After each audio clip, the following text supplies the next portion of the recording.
Os quiero contar un recuerdo que pasó con mi padre que está en Ganeda. Un día mi padre salió a la calle para hacer ampletes. Ma era asino de diabetes muy fuerte y sus ojos eran muy flacos. Tenía número 17 y 18. No veía mucho. En fin, empleó lo que va a emplear y vino muy cargado a casa. En el apartamento no había luz aquel día.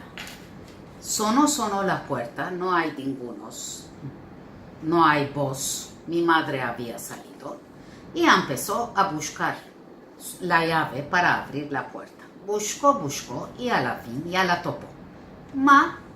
Ya la topó, ma no está viendo cómo va a abrir la puerta. Urasheo penó muy mucho y a la fin rehusó a abrir la puerta.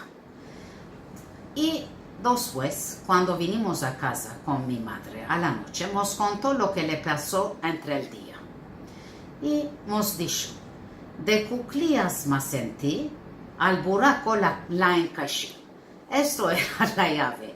Y con mi madre empezamos a reírnos. Que está en Ganedan, como me placía este recuerdo, vos lo quise contar.